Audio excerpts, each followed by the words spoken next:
හැම දිනාටම තෙරුවන් සරණයි. බොහෝ දෙනෙක් කැමති තමන්ගේ ආරක්ෂාව බොහොම බලවත් ආරක්ෂාවක් සකස් කරගන්න. හැබැයි මේ ආරක්ෂාව අපි හදාගන්නේ කොහොමද? අපිට ධර්මයේ තුලින්ම ආරක්ෂාව හදාගන්න පුළුවන් නම් ඒක ඊටාම වැදගත්. සමහරු ආරක්ෂාව වෙනුවෙන් දේවාල ගාන යනවා ආරක්ෂාවක් හොයාගන්න. අවසානයේ නොයෙක් කරදර විපත් වලට අමනුස්ස බලවේග වලට පවා මිනිස්සු ගොදුරු වෙනවා ඒ ආරක්ෂාව හොයාගෙන යෑම තුල. ඊළඟට නොයෙක් මිත්‍යා දෘෂ්ටික දේවල් පසුපස මිනිස්සු යනවා. ඒවෙන් තවත් අනතුරු වලට ලක් වෙනවා. සමහරු කොටි දත් එල්ල ගන්නවා. අලි කෙඳි ඇගේ එක්ක මුද්දක හරි මාලෙක හරි දවටලා හදා ගන්න. තව කවුරු හරි කියන මෙන්න මේ ගල පළඳින්න ආරක්ෂාව සැලසෙනවා. එතකොට මේ වගේ නොයෙක් දේවල් මිනිස්සු ආරක්ෂාව වෙනුවෙන් යොදවනවා. හැබැයි අපේ ධර්මයේ තුලම සඳහන් වෙනවා ඊටාම බලගත් ආරක්ෂාවක් හදාගන්න ක්‍රමය. උදේ ඉර උදාවත් සමග ඉර බැස යන තෙක්ම ආරක්ෂාවක් සකස් කරගන්න ગાථා දෙකක්. ඒ වගේම ඉර බැස යනකොට ඒ ગાථා දෙකක් තවත් ગાථා දෙකක් සඳහන් වෙනවා. පසුවදා ඉර උදාව දක්වා රාත්‍රී කාලේ පුරාම ඔබට ආරක්ෂාව රැකවරණේ සැලසෙන බලවත් ગાථා තවත් දෙකක්. එතකොට මේ ગાථා හතර අපි උදේට ગાථා දෙකත් හවස් වරු ඉර බැස යන වෙලාවේ ગાථා දෙක බැගේ අපි සජ්ජායනා කරලා වන්දනා කරලා අදිෂ්ඨාන කර ගැනීම තුල අපට දවස පුරාම ආරක්ෂාව හදාගන්න පුළුවන්. අපි බලමු කෙටියෙන් උදේ පාන්දර මේ ආරක්ෂාව හදාගන්නේ කොහොමද? උදේ අරුණෝදයත් සමග ඉර උදාවත් සමග ગાථා දෙකක් තියෙනවා වන්දනා කරලා අදිෂ්ඨාන කරලා ආරක්ෂාව හදාගන්න. ඉර දිහා බලාගෙන ඉර උදාව දිහා බලාගෙන කියන්න පුළුවන් නම් ඒත් හොඳයි.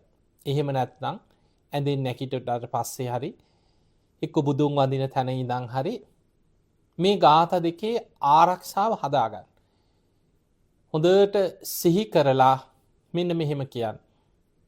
උදේචයන් චක්කුමායේක රාජා හරිස්සවන්නෝ පටවිප්ප බහසෝ තන්තන් නමස්සාමි හරිස්සවන්නම් පටවිප්ප බහසං තයජ්ජ ගුත්තා විහරේමු දිවසං යේ බ්‍රාහ්මනා වේද ගුහු සබ්බ ධම්මේ තේමේ නමෝ තේචමම් පාලයන්තු නමත්තු බුද්ධානං නමත්තු බෝධියා නමෝ විමුක්තානං නමෝ විමුක්තියා. මේ ગાථා දෙක උදේට කියන ગાථා දෙක. දවස පුරා දවල් වරුවේ ආරක්ෂාව සැලසෙන ગાථා දෙක. මේකේ තේරුමත් මම ඔබට කෙටියෙන් කියන්නම්. උදේචයන් චක්කුමායේක රාජා. උදෑසනින් ලෝකේටම ඇස් පහල කරලා දෙන. ලෝකයාට රූප පේන සලස්සන්නේ සූර්යාලෝකයත් එක්ක. අපිට කොච්චර ඇස් පෙවුනත් අපි ඉන්නේ මහා අන්ධකාරේ නම් අපට රූප පේන්නේ නැහැ. ආලෝකයක් අවශ්‍යයි රූප දකින්න. ලෝකයාටම ආලෝකේ පහල කරලා දෙනවා. හරිස්ස වන්නෝ පටවිප්ප බහසෝ. ලෝකේට රන්වන් රැස් විහිදෙනවා. ලෝකේම සූර්යාලෝකයෙන් බබලවනවා. තන්තන් නමස්සාමි හරිස්ස වන්නම් පටවිප්ප බහසං. ඒ සූර්යාට මගේ ගෞරවයේ নমස්කාරය වේවා. එතකොට බලන්න සූර්යාට අපි ගෞරව කරනවා වන්දනා කරනවා নমස්කාර කරනවා. ඇයි? කෘතගුණ සැලකීම. දවස පුරා අපිට කටයුතු කරගන්න සූර්යාලෝකය ලබා දෙනවා. ආලෝකයත් එක්ක තමයි අපි උදේ නැගිටලා දවසේ කටයුතු ආරම්භ කරන්නේ. ඒ දවසේම කටයුතු කරගන්න අපට ආලෝකය ලබා දෙන සූර්යාට අපගේ নমස්කාර වේවා කියලා අපි සූර්යාට ගෞරව කරනවා নমස්කාර කරනවා. ඊළඟ ගාථාව තමයි ආරක්ෂිත ගාථාව. යේ බ්‍රාහ්මනා වේද ගුහු සබ්බ ධම්මේ.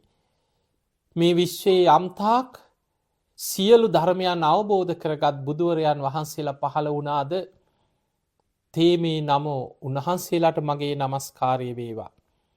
තේච මම් පාලයන්තු උන්වහන්සේලාගේ බුද්ධ ශක්තිය මාව ආරක්ෂා වේවා. අන්න තමන්ට ආරක්ෂාව අධිෂ්ඨාන කරගන්න. නමත්තු බුද්ධාන සියලු බුදුවරුන්ට විශ්වයේ පහළ වූ සියලු බුදුවරුන්ට මගේ නමස්කාරය වේවා. නමත්තු බෝධියා ඒ බුදුරජාණන් වහන්සේලාගේ බුද්ධ ඥානයන්ට මගේ නමස්කාරය වේවා.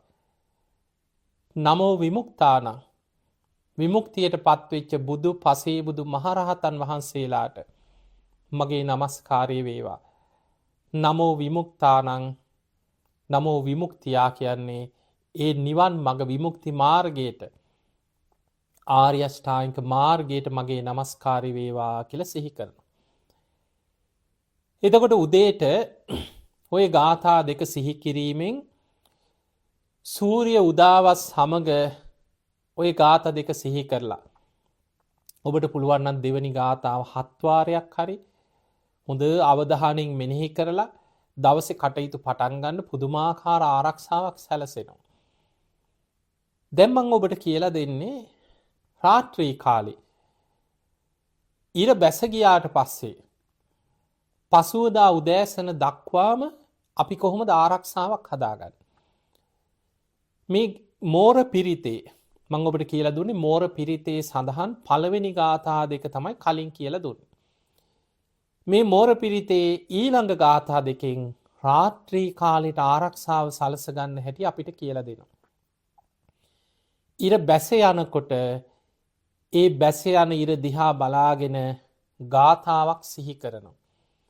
අපේචයන් චක්කුමායේක රාජා හරිස්ස වන්නෝ පටවිප්ප බහසෝ තන්තන් නමස්සාමි හරිස්ස වන්නම් පටවිප්ප බහසං තයජ්ජ ගුත්තා විහරේමු රත්තිං අන රාත්‍රියට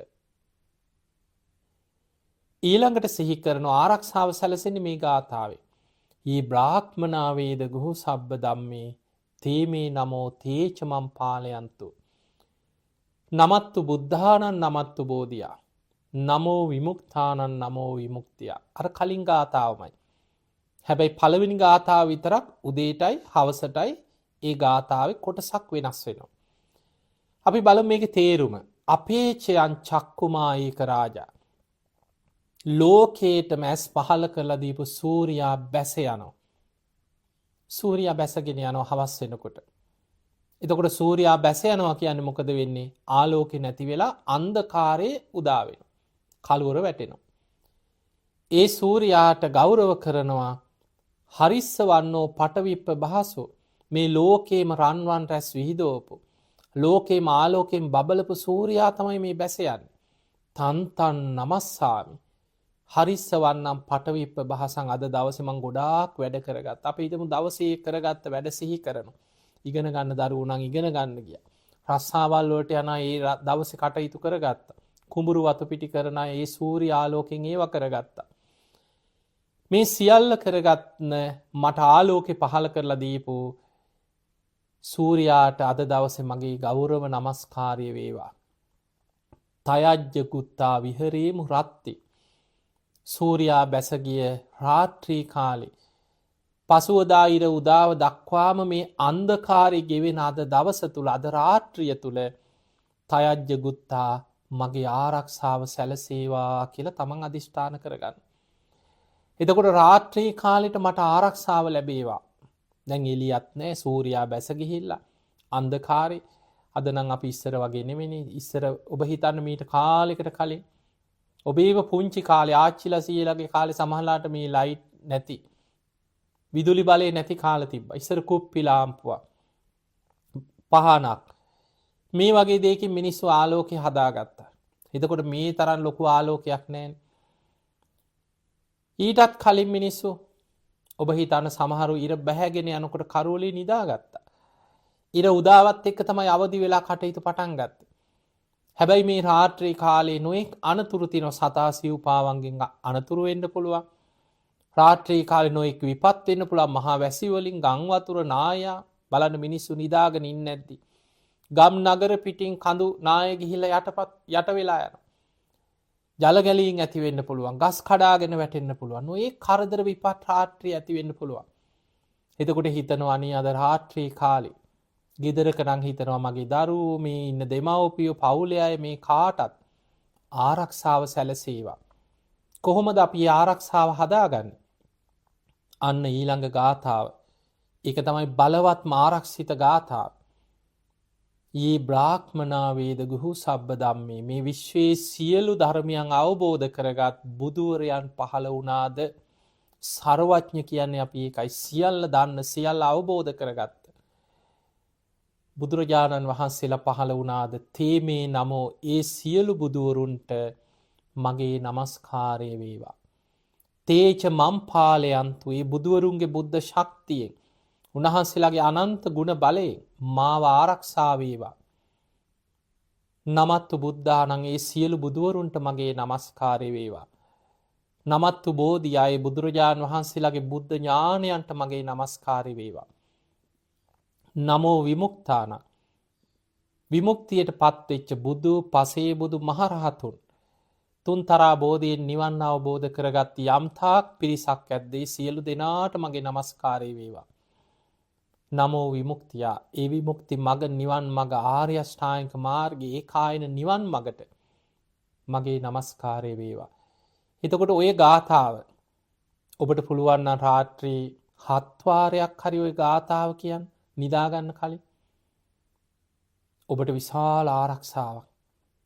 ඊටත් තවත් හොඳයි මෛත්‍රී භාවනාව වඩලා මෙත්තානිසංස සූත්‍ර පුදුමාකාර ආශිර්වාද.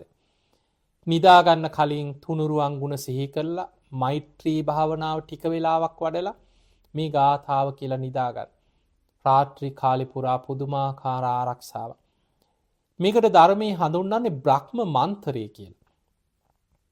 මෝර පිරිත්, පිරිත් පොතේ ওই ගාථාවන් සඳහන් වෙනවා.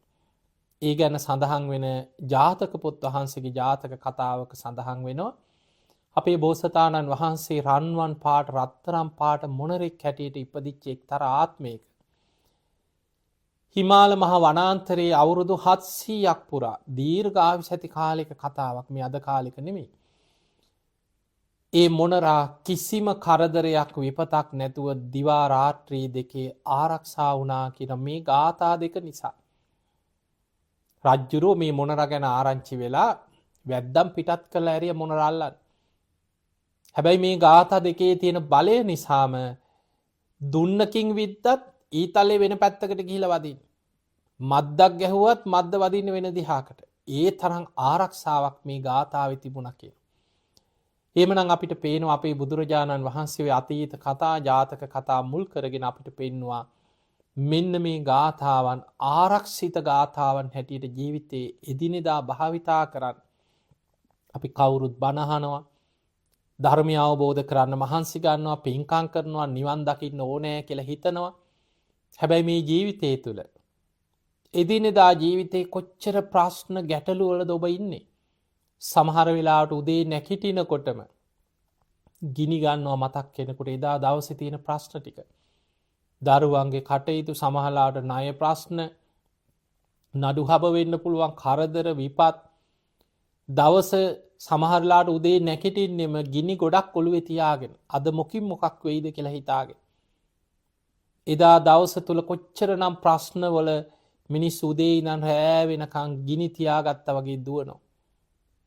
ඒ නිසා ඒ දවසේ කටයුතු ආරම්භ කරද්දී තමන්ට බලවත් ආරක්ෂාවක් එක්ක ඒ දවසේ කටයුතු පටන් ගන්න පුළුවන් නම් තමන් යන්නේන ගමන බිමනේ කරන කටයුතු වලදී විශාල ආරක්ෂාවක් තමන්ට තියෙනවා කියලා තමන්ට ලොකු විශ්වාසයකින් කටයුතු කරන්න පුළුවන් නම් රාත්‍රී නිදා ගන්න ගියත් බයක් සැකක් නැතුව අද මට මේ ගාථාවේ මහා ආශිර්වාදයක්, ආරක්ෂාවක් තියෙනවා.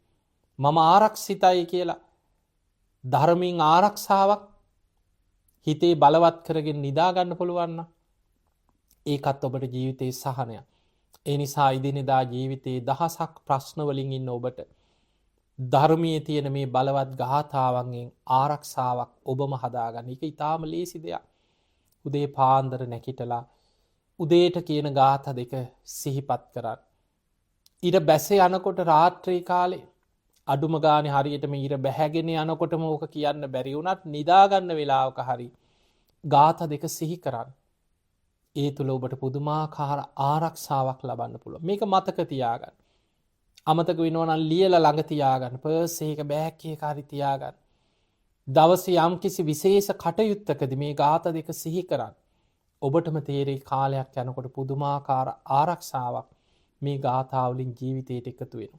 එනිසා මේ ධර්මය කියන්න මෙලවත් ආරක්ෂාව සැලසෙන දෙයක් ඕපනයිකු මේ ජීවිතයම දකින්න පුළුවන් දෙයක්. මෙලව පරලව දෙලවම යහපත පිණිසයි බුදුවරු පහළ වෙලා මේ ධර්මය කියල දුන්න.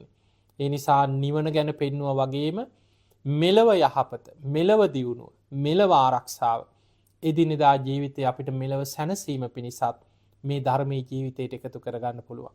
එමනං අද ඔබට කියලදීපු මෝර පිරිතේ සඳහන් මේ ගාථාවන් කටපාඩන් කරගන්න නිතර මෙනෙහි කරන්න උදේ හවස භාවිතා කරන්න පුදුමාකාර ආරක්ෂාවක් ඔබේ ජීවිතයට එකතු කරගන්න මේ ගාථාවන්ගේ ආශිර්වාදය ආරක්ෂාව ඔබට ජීවිතයේ මහා ආශිර්වාදයක්ම වේවා කියලා අපි හදවතින් ආශිර්වාද කරන. හැම දිනාටම සම්මා සම්බුදු සරණයි.